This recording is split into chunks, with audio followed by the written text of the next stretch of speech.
Welcome to the Great Detectives of Old Time Radio. From Boise, Idaho, this is your host, Adam Graham.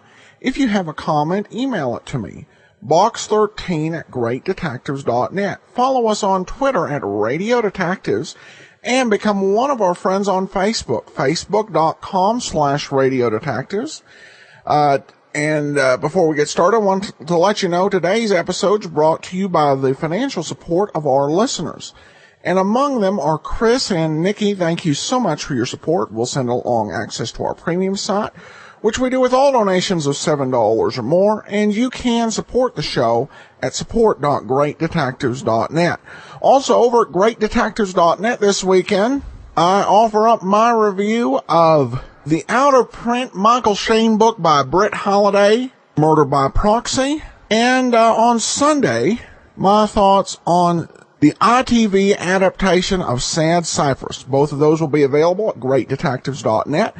And you can also subscribe to my articles on Golden Age entertainment and detective fiction at Amazon.com. To have the item sent automatically to your Kindle, and you can try that out free for 2 weeks. Well, now it's time. Actually, I should preface this. This is what you might term a lost episode, though I would be hesitant to do so, because the episode I don't think was really lost. I think I missed it. The lineup as a program has been a bit messy. I've basically had to kind of collate the series from 3 different websites, really trying to get as many episodes as possible and trying to be as complete as possible. Well, I found one website where today's episode was listed, but it was actually a duplicate and not really a unique program. So I discarded it. But there was another website that I collated it from where this episode really was located at. I hope I haven't lost you yet. But I found the real episode, and this is a, I guess, overlooked episode on my part. And the title of the program is The Check Killer Case, and it is actually a Matt Greb case, so we get to hear from Wally Merrigan. The program aired March the 6th of 1951, so we will take a break from our current run through the series, and then resume that next week so that we can enjoy The Check Killer Case. We take you now to the lineup.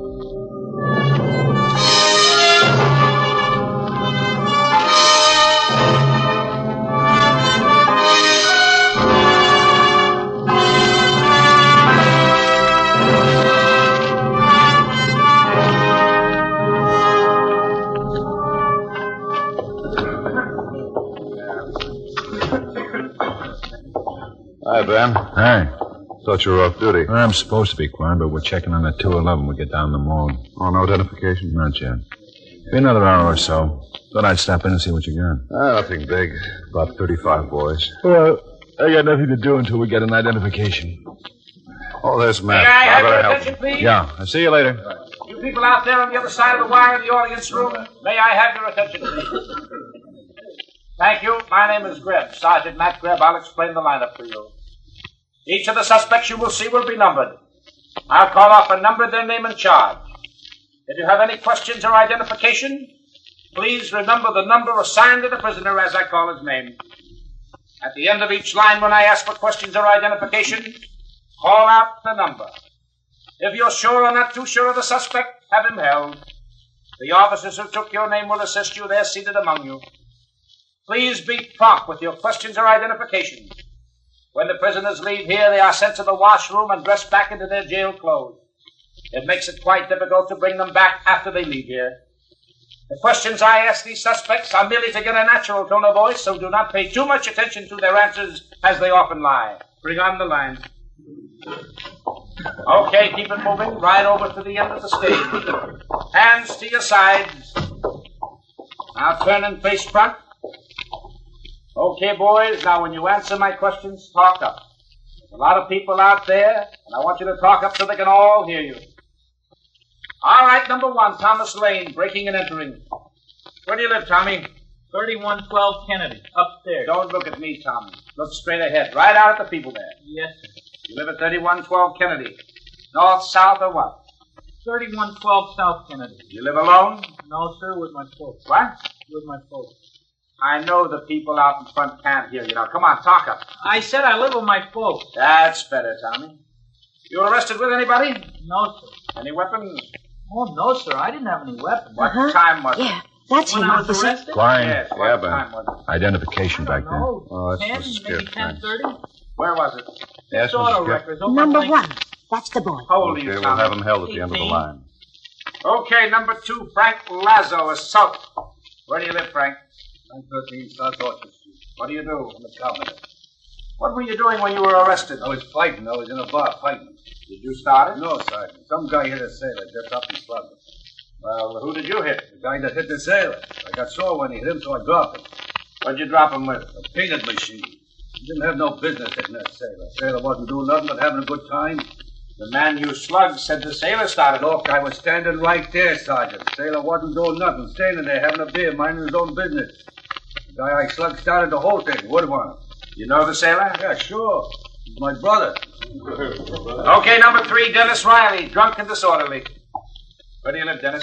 214 Old Peck Apartment C, Sergeant. What do you do? I'm kind of out of work. I ain't been doing nothing for a while. You married? Sure, what do you think I'm here for? Because you and 3 other guys caused some trouble. Oh, I had a small party, Sergeant. My wife's out of town. I can't do nothing when she's home, so I had a party. Well, you got pretty drunk. Oh, not too much. How long were you drinking? About 30 years. Number 4, George Watson, robbery. Where do you live, George? 440 Federal Street. You arrested with anybody? No. Ben. Any weapons? Yeah, Yeah, 38. see a minute? Automatic. Sure. Well, what is it? Nickel-plated, blue steel, or what? Blue steel. What's up? We got something on that 211. Identification? Well, not yet, but I've got an old tramp downstairs. Says he saw the man killed.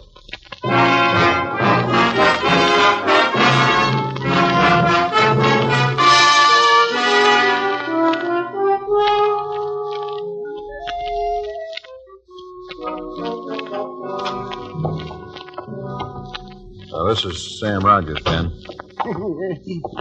Oh, Sam, they call me. Keep your seat, Sam. Yes, yes. Sam says he was in a culvert near the shore road. I was just keeping out of the rain. He saw a car pull off the side and heard a shot. That's right. Tell me about it, Sam. Well, ain't much to tell. Man get out of the car.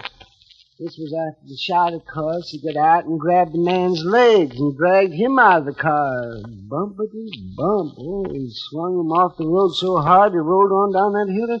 Just over and over. I just stayed on there, walked and rolled, just over and over. You see the man who pulled this guy out of the car and rolled him down the hill? Oh, yes, I saw him. He had to drag this dead fellow right in front of the headlights to get him over to the hill there.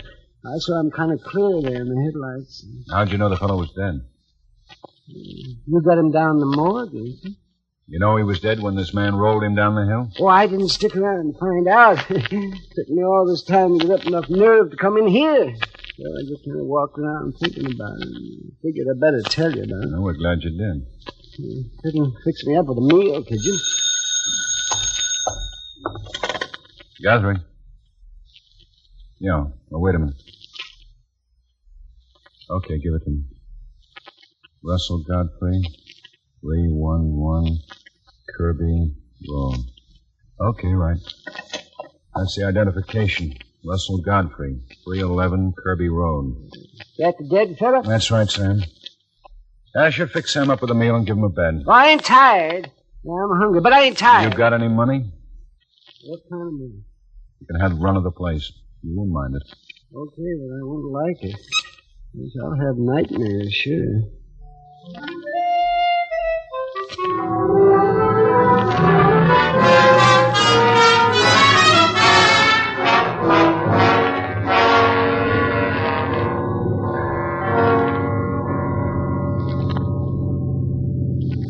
I can sure do without this rain. We need it. Yeah. Well, come on, let's get it over with. Yeah.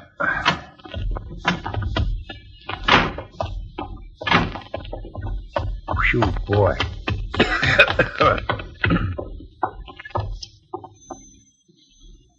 Somebody ought to try to figure out a waterproof cigarette. Russell? Oh, I'm sorry. I was expecting my husband. I'm Lieutenant Guthrie, Mrs. Godfrey. Lieutenant? And this is Sergeant Greb. Police? That's right. Something's happened. May we come in? Yeah, of course. Mrs. Godfrey, we'd like to ask you a few questions. Question? Yes. Your husband was shot. Oh, no. There's no other way of telling you this. I've got to tell you the truth. You mean someone killed him? Yes, ma'am. Someone shot him. Oh. Mrs. Godfrey. Mrs. Godfrey, do you have any friends or a member of the family you'd like us to call? My mother. Yeah, call my mother. What's the number, Mrs. Godfrey? Mrs. Klein, Madison, 33446. Mrs. Klein, Madison 33446? Yes, yes. The phone's in the hall. That door. Thank you. I'm sorry. I'm terribly sorry, but it's such a terrible shock. You think you could answer just a couple of questions and we won't bother you for a while? I'll try. We found your husband out on the shore road. He comes home from work that way. Somebody drive him? You have his own car? Oh, yes, he has his own car. Where does he work? He works for Mr. Martin, the Martin Lyons Printing Corporation. He's a salesman. Martin Lyons Printing Corporation. Yeah, that's on the east side, about 45 minutes from here. What time does he usually get home? About 6. Usually about 6. I've been worried because I didn't hear from him. I even called the office, but they said he left. Why would anybody want him? Your mother's on the way, Ben. He was in his own car, man. Oh? Hitchhiker, maybe? Maybe. Why don't you stretch out on the couch, Mrs. Godfrey? Your mother will be right over. All right. You throw that cover over her, man. Sure. There. Now, you okay, Mrs. Godfrey? Yes, thanks. Man. Yeah?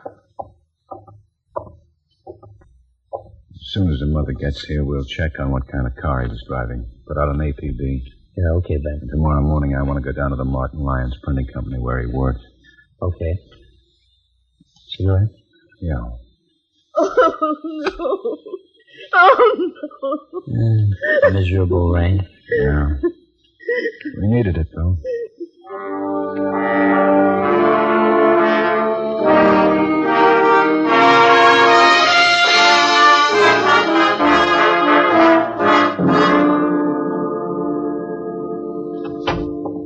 Guthrie? Yes, Mr. Martin. This is Sergeant Graham. Sergeant? How are you, sir? Won't you have a seat? Well, thank you. Now then, what can I do for you? You have a man working for you named Godfrey? Russell Guthrie? Yeah. Nothing wrong? He was killed last night. What? Someone shot him. Took his car. Good grief. Shot him? Deliberately? Very deliberately.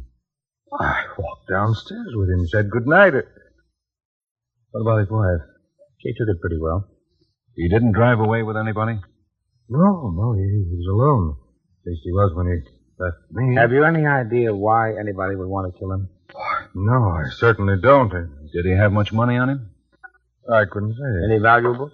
Anything of value from your company? Well, he had a briefcase. Briefcase? Yes, threw it in the front seat with him. We talked for a minute, then it started to rain. Have you any idea what was in the briefcase? Just the kit all our sales force used, his sample forms, cards, checks. What kind of checks? They wouldn't do anybody any good. They'd need the payee's name. Here, I'll show you one.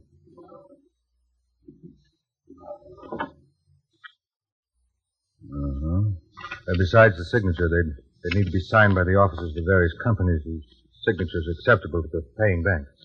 You mean you print these up for a lot of firms? Hundreds of them. Each have their own color, markings, and so on. I see. Well, who could cash these checks besides the banks? Don't they have regular check cashing services? Oh, yes. There are a number of them in the city. Lieutenant, you don't think Godfrey was killed for these checks? Yes, I do. There are a lot of people who work pretty hard trying to make crime pay off.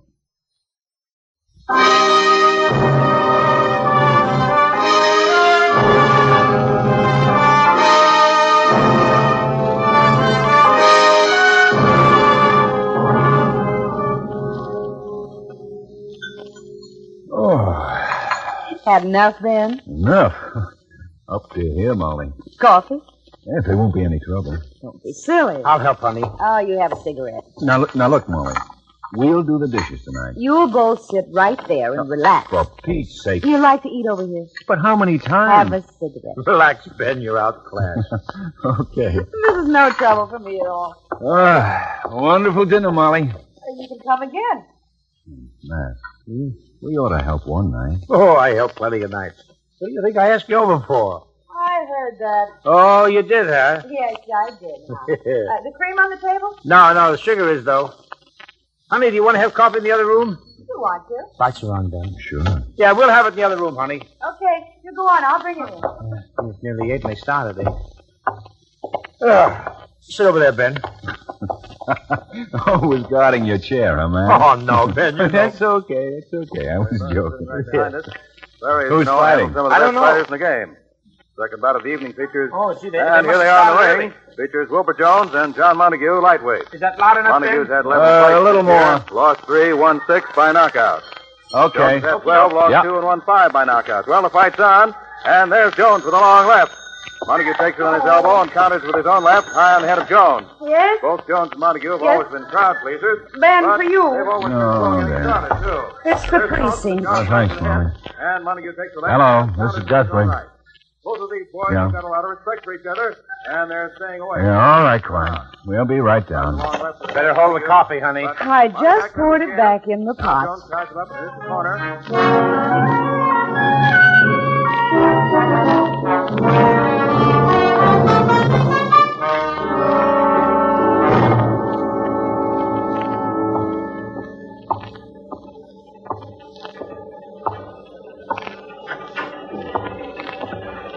Hello, Ben.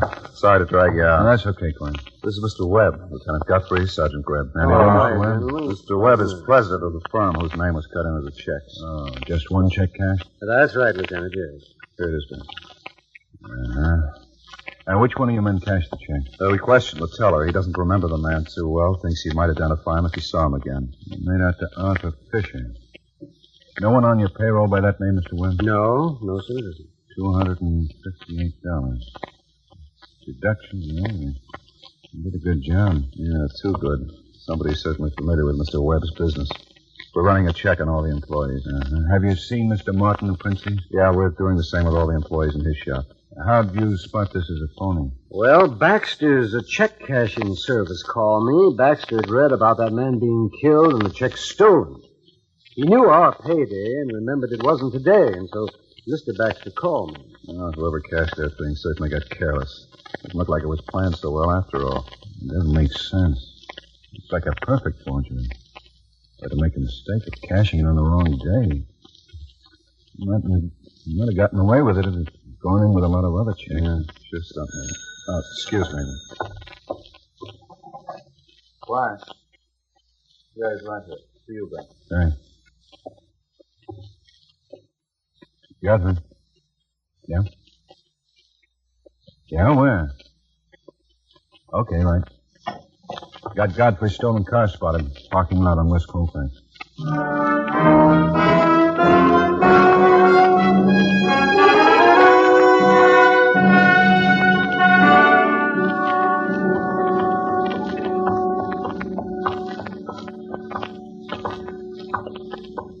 There's Asher. Car's right over here, Ben. You want to talk to the attendant? Yeah. Briggs. Yes, sir? How long ago did the man park that car? About 20 minutes. Officer on the beat spotted it. Just one man, son? Yes, sir, just one man. He told me to watch it because there was some suitcases in it. 3 of them. The maps in the glove compartment. Taking a trip. Might explain why that check was cashed on the wrong day. Let's go take a look. Mister. Yeah? That's him. Here he comes. Now, don't point. He spotted us, Ben. He's running. Asher, round that way. He's behind those cars. Look out. He's got a gun. Circle that way, Matt. Right. Come on, give it up. You're surrounded. You can't make it. Throw your gun out. Okay, blow him up. Ben.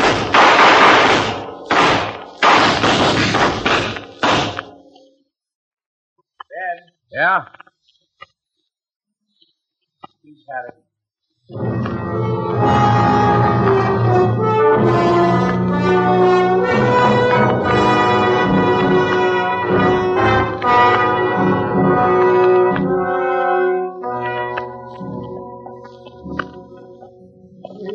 Lieutenant's bad enough staying in the tank, but coming down here. Yeah, well, we need an identification, Sam. Do I got it? We want to know if this is the man you saw pull the other one out of the car and roll him down the hill. Okay. Roll it out, Charlie.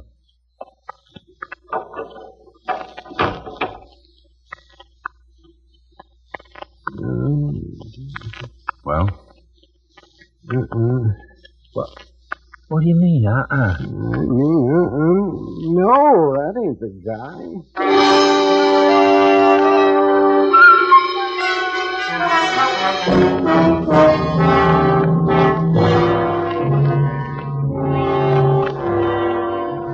Well, what do we do? What do you mean, what do we do? I don't know what we do. Well, what do you got, Asher? Here's the guy's personal effects. Driver's license and the wallet. Name's Bishop, Frank Bishop. Check the files, no package on him. And what about the FBI? Oh, we're waiting for a kickback now.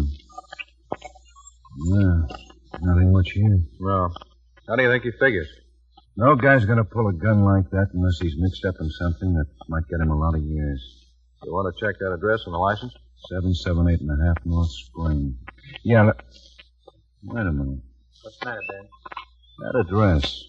What about it? Funny. That address, it's familiar.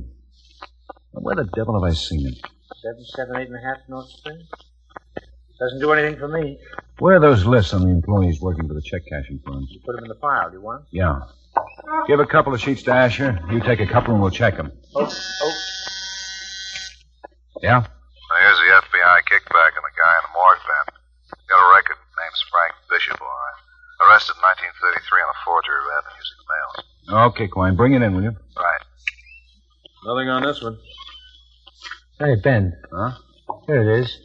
The Martin Lyons Printing Company. Jules Harrison, 778.5 North Spring. I knew I'd seen it. Could be Bishop's roommate. Here's a kickback, Ben. Oh, thanks. Take a couple of men and go over and check on 778.5 North Spring. Man named Jules Harrison. Works for Martin Lyons Printing. Want to talk to him. All right. Aren't we going? We're going over to the printing company. I got a hunch he's still working for them. Asher? Yeah? Go down and get old Sam. We'll want an identification.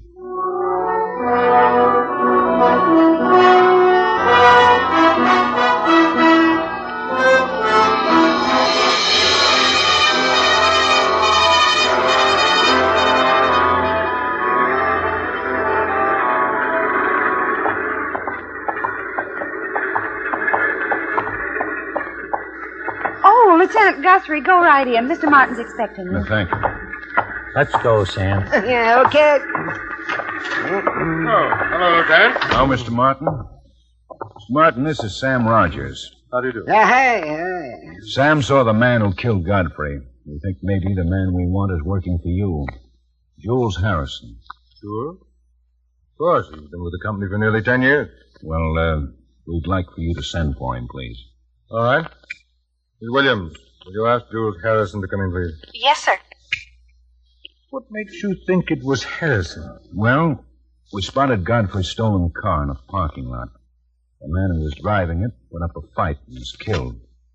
When we checked his address, we found it matched Harrison's. Maybe this other man was the one who killed Godfrey. No. Old Sam here says he wasn't. That's right, yes, you're absolutely right. That stiff in the morgue wasn't the one that killed that fellow and rolled him down the hill. No, sir, no, that's for sure, isn't it? Yes. Mr. Harrison is here. Send him in. Now, Sam, take a good look at him. Okay, Lieutenant. You want to see me, Mr. Martin? Yes, come in, Harrison. Yes, sir. Yes, sir? That's the fellow, Lieutenant. That's him. That's him. You're under arrest, Harrison. What do you mean I'm under arrest? I'm holding you on suspicion of murder. That's the fella. He pulled the guy out of the car and he rolled him down the hill. Now, wait a minute. Stay right there. Yeah, that's him, all right. These gentlemen are from the police, Harrison. So what? I haven't done anything. You know a man named Frank Bishop? Oh, I live with him, but why haven't You know a man named Russell Godfrey? Sure, he used to work here. He got... Wait a minute, you don't think... Frank Bishop had Godfrey's car. Bishop is dead. What's that got to do with me? Bishop just lived with me. One of you made a mistake and cashed one of those checks on the wrong day. I think it was Bishop. I think he got scared and tried to skip town. I don't care what you think. I didn't have anything to do with it. This man saw you roll Godfrey's body out of his car. That's right. I saw you. You pushed him. Just pushed him right over that hill. We think you planned this whole thing with Bishop. You get the checks, Bishop forges them. You've been working here 10 years, haven't you? Yeah. You'd know just what to do with those checks if you had a good forger to help you. How long have you known Bishop? He's been living with me for the last year. I took him in to help with the rent. He should never have cashed that check. Why did he cash it? I didn't mean to kill Godfrey. I waited on the road and he picked me up. I didn't mean to kill him. Bishop got scared and needed some money. All that planning and he ruined it just by cashing that lousy check. Okay. Let's go down to the station. Yeah, I guess it's just as much my fault. I didn't mean to kill Godfrey. Things like that happen, I guess, but I didn't mean to. Okay. Let's go. Jail? Don't waste your young fella. Come on. It's nearly 4 o'clock. We serve dinner in an hour.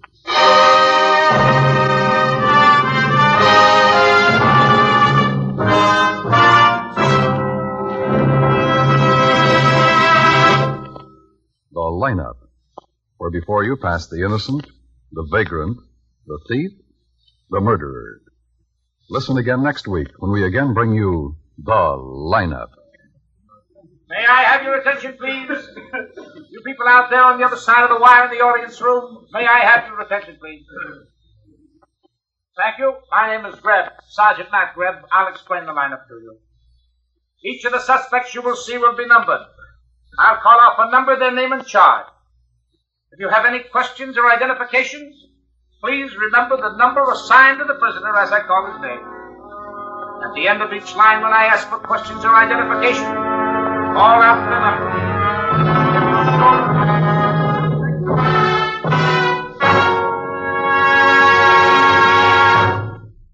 This is the United States Armed Forces Radio Service.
Welcome back. Well, I was very glad we found this particular story. The big reason is in this episode we meet Matt's wife Molly, which wasn't a moment I wanted you to miss out on. The one thing that I found somewhat questionable in here is they went into the detective show small talk thing around the woman whose husband had just been murdered. It may just be me, but I wouldn't say that would be a great thing to do while you're right in front of a new widow crying. But be that as it may, this was a good case, and I was glad to bring it to you. And we return to our normal continuity next week. But in the meantime, if you do have a comment, send it to box13@greatdetectives.net. Follow us on Twitter at Radio Detectives. And become one of our friends on Facebook, facebook.com/Radio Detectives. We will be back on Monday with yours truly, Johnny Dollar, and Saturday, join us back here for the lineup. From Boise, Idaho, this is your host, Adam Graham, signing off.